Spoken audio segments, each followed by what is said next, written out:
For 1,000 years, kings and queens of Europe had absolute power.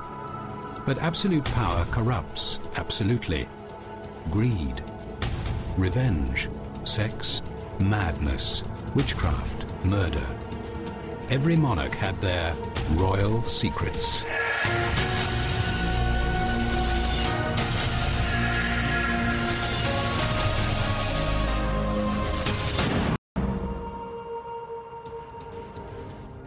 When it came to sex, all-powerful kings and queens had the pick of the kingdom for their amorous adventures. But even royals were made fools of by love. England's Henry VIII destroyed Anne Boleyn, the woman he once loved. Prince George and Princess Caroline were a public tragicomedy, and French King Louis XV paid the ultimate price for his wandering eye. They were all consumed by lust.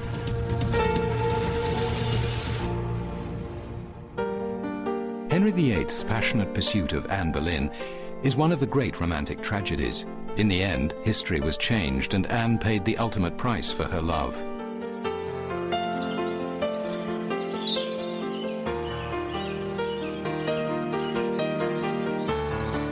It was here, at Hever Castle in Kent, that a young woman first toyed with the king, ended up playing with fire.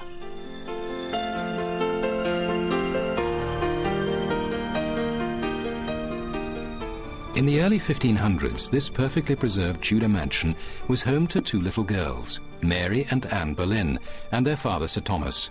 Anne was the younger, a determined girl who would grow up to be an ambitious and clever young woman. Her less disciplined older sister Mary was uninhibited and out for a good time. Sir Thomas, whose grandfather went from humble beginnings to become a wealthy Lord Mayor of London, was a social climber who wanted to move his family even further up the social ladder. He was determined to see his children enter the royal court and rub shoulders with the most powerful people in the land.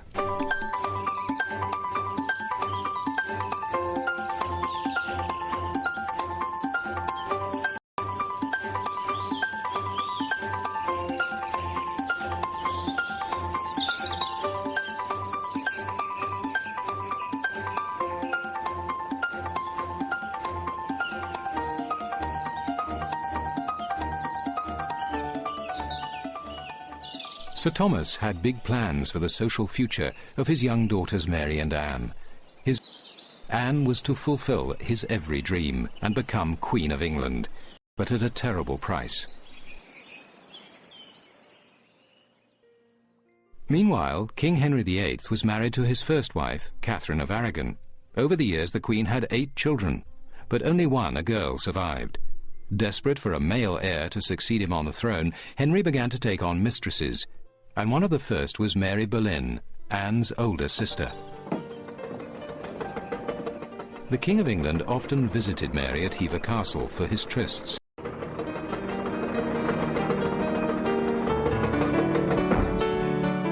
But in 1525, Henry VIII laid eyes on her 25-year-old sister, Anne. The king was smitten from the start. He fell head over heels in love with Anne.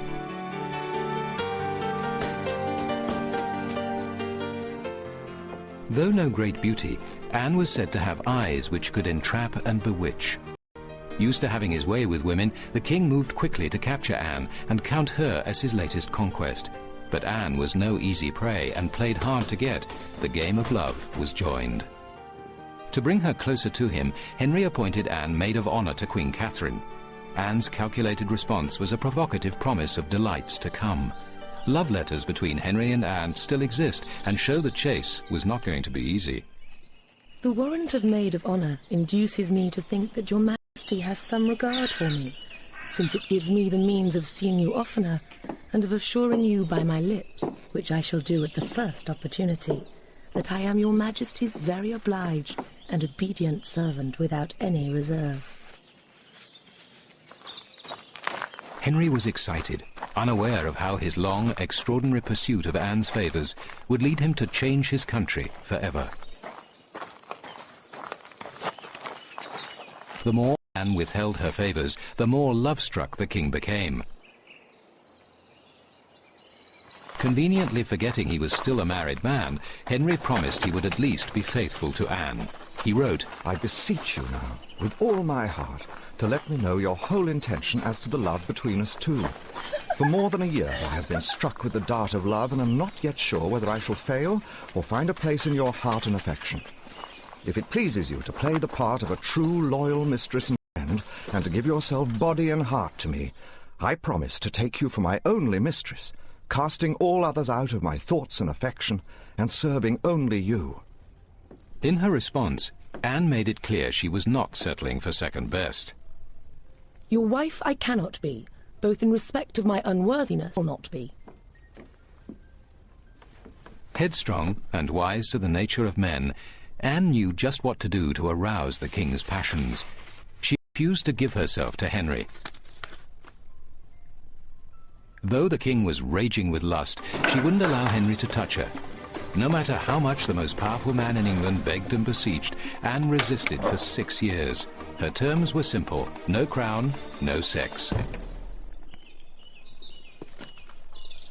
Henry's hunger for Anne drove him to drastic measures. He sought a divorce from Catherine, but the Pope refused it, so Henry took a step which would alter the course of British history. In the most dramatic act of his reign, Henry removed his kingdom from the Pope's jurisdiction and put himself at the head of his own church, the Church of England.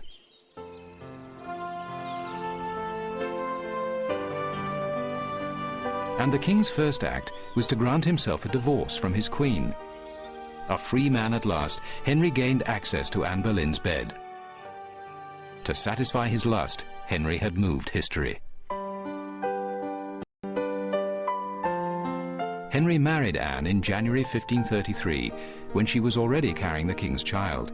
The baby was born in September, but it was a girl named Elizabeth.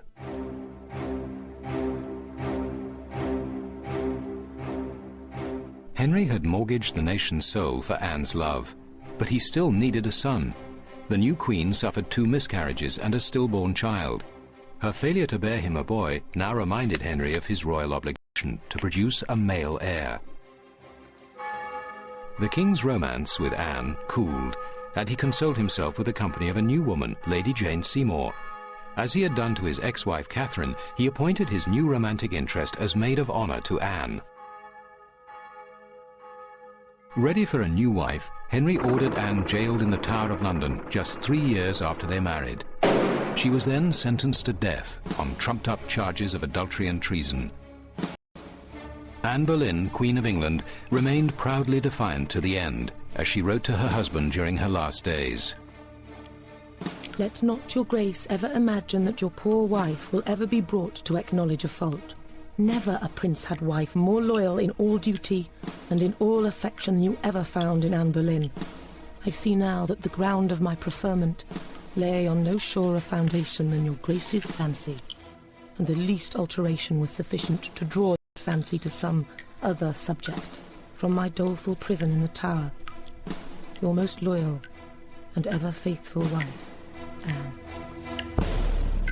Henry granted his wife a final favour, knowing English execution.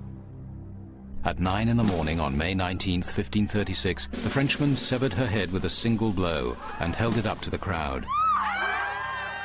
Her lips and eyes were seen to move as the crowd, in search of souvenirs, surged forward to dip handkerchiefs in Anne Boleyn's blood. The same day Anne was beheaded, Henry received permission from his hand-picked archbishop to marry Anne's maid of honour, Jane Seymour. He continued his quest for a male heir through 3 more marriages, but sired only one sickly boy who died at 16. Anne's father, Sir Thomas, died 2 years later, never knowing that Anne's child, his own granddaughter, would become one of England's greatest monarchs, Queen Elizabeth I.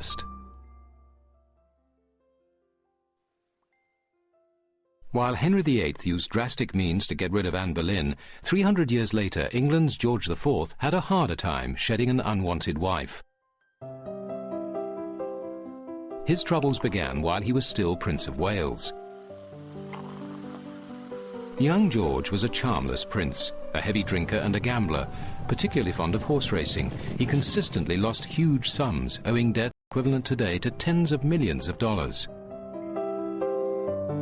He constructed huge luxury housing for the rich, like these mansions in London's Regent's Park. It was here the prince threw wild parties for his friends, dancing and drinking until dawn.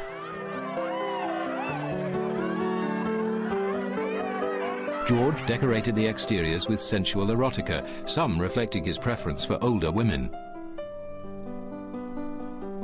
The English loathed George, his decadence and indifference to his subjects. His father, the mentally unstable King George III, tolerated his dissolute son until he finally went too far. In 1785, the king discovered his son and heir had secretly married a Mrs. Fitzherbert.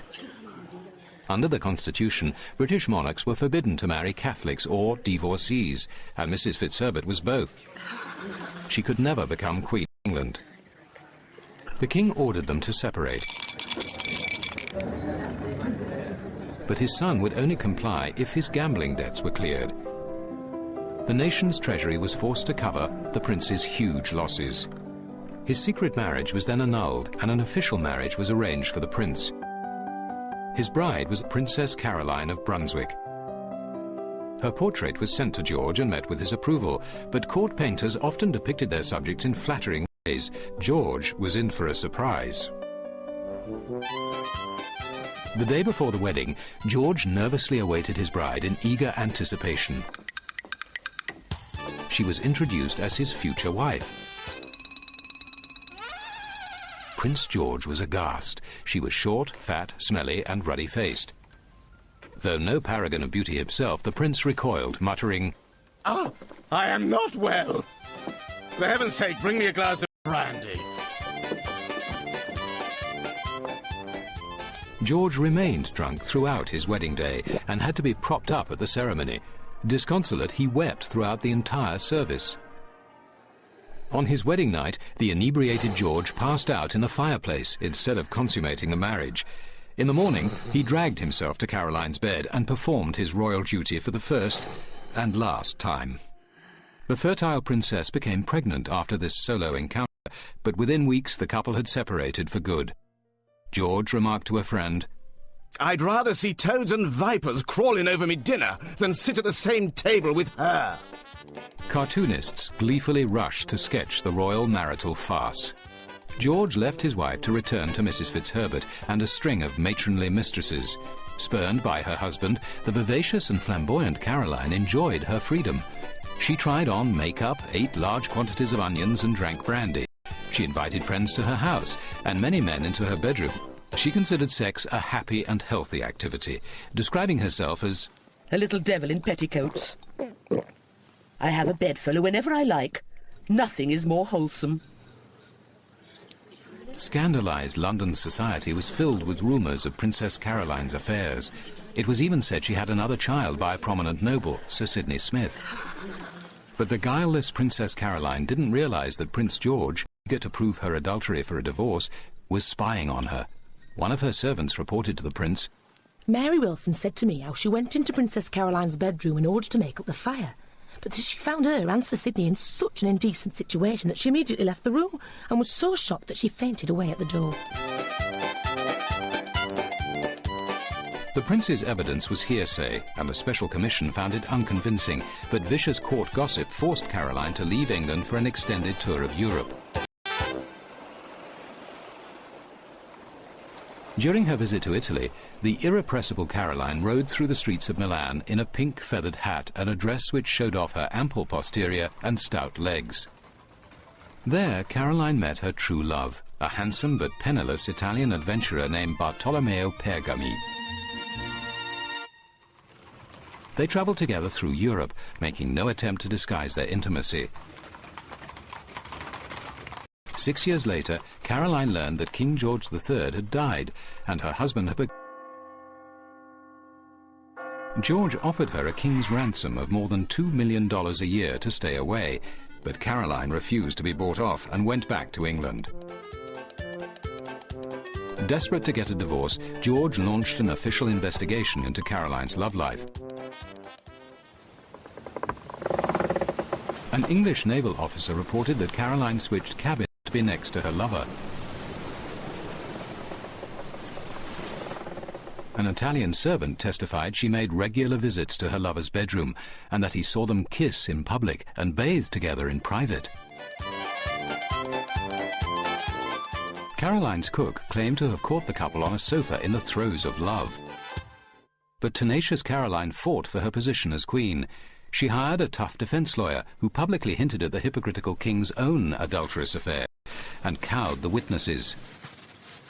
One witness replied, "I do not remember," 87 times. The divorce failed, so in spiteful revenge, George refused to let Caroline attend his coronation. Though a sympathetic public sided with her, the humiliated Caroline lost her will to fight. A few weeks after the coronation, Princess Caroline, a king's wife but never a queen, died from a blockage of the bowel. She had become a victim of love and social hypocrisy, leaving the equally adulterous king to receive a dispensation to finally remarry his old love, Mrs. Fitzherbert.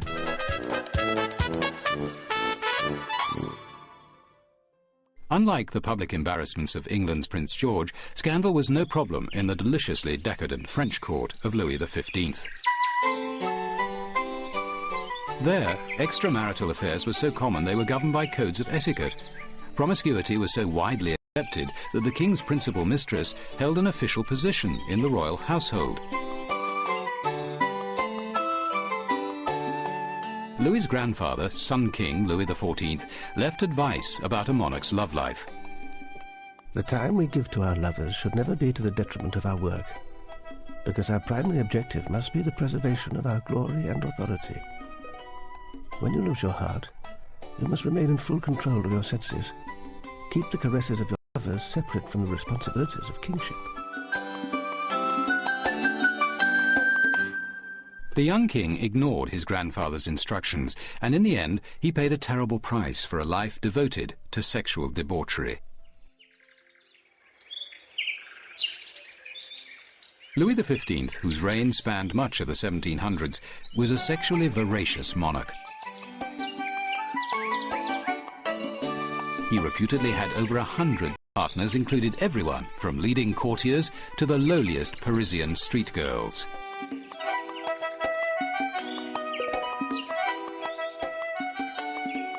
Even at state functions, Louis would spot an attractive underage girl in the crowd and order her parents to preserve her virginity for him until she matured.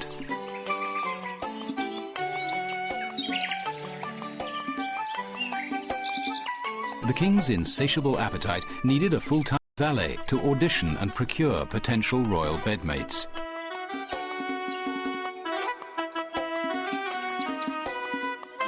The job was performed by a Monsieur Lebel, whose title was valet de chambre, the official bedchamber attendant.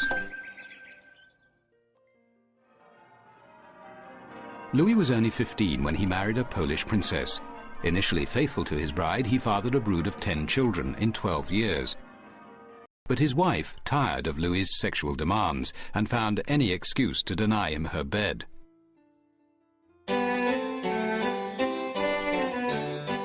Embarking on a hedonistic lifestyle, Louis was so busy with an endless string of mistresses and lovers, he suspended the official public ritual of retiring to bed to have more intimate time with his conquests. The king's first affair was with a woman in his wife's household, the Comtesse de Marie. Avoiding the formal royal bedchamber, he ordered a cozier bedroom built specially for the affair. But then the Comtesse made the mistake of introducing the king to her younger sister. She was cast aside in favor of the fresh conquest, the Duchesse de Ventimille. The glittering corridors and ornate rooms of Versailles were well suited for furtive love.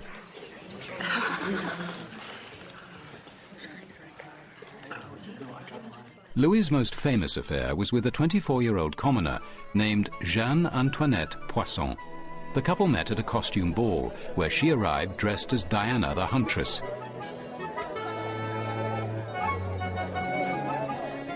The king was not easily recognized. He and his friends came disguised as yew trees and resembled a veritable forest. Meeting Jeanne Antoinette again, a few days later, Louis was smitten and moved her into an apartment in Versailles that connected to his bedroom by a secret staircase. The King of France was so taken with her beauty, he transformed her from simple Jeanne Antoinette Poisson into the Marquise de Pompadour. A major role in formulating foreign affairs. The parade of official mistresses failed to satiate the king, who simultaneously bedded a string of prostitutes and one-night stands.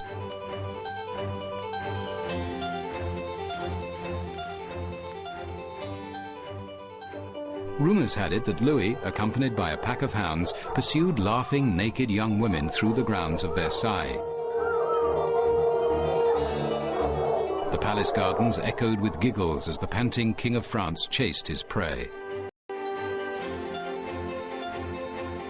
A house in the palace grounds was fitted out as a brothel to accommodate the royal harem, which Louis would visit disguised as a Polish nobleman.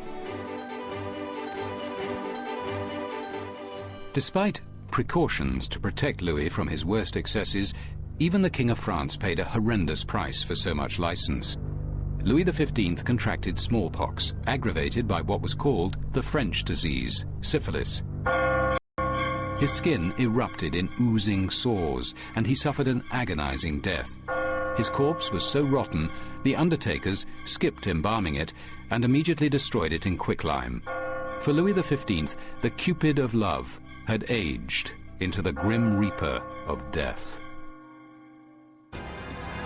Henry VIII and Anne Boleyn, Prince George and Princess Caroline, French King Louis XV with his countless lovers, all were star-crossed royals. All their power and wealth couldn't change the capricious ways of love. In the end, the royal privilege of unrestrained passion proved the downfall of many a monarch. When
For 1,000 years, kings and queens of Europe had absolute power. But absolute power corrupts, absolutely. Greed, revenge, sex, madness, witchcraft, murder. Every monarch had their royal secrets.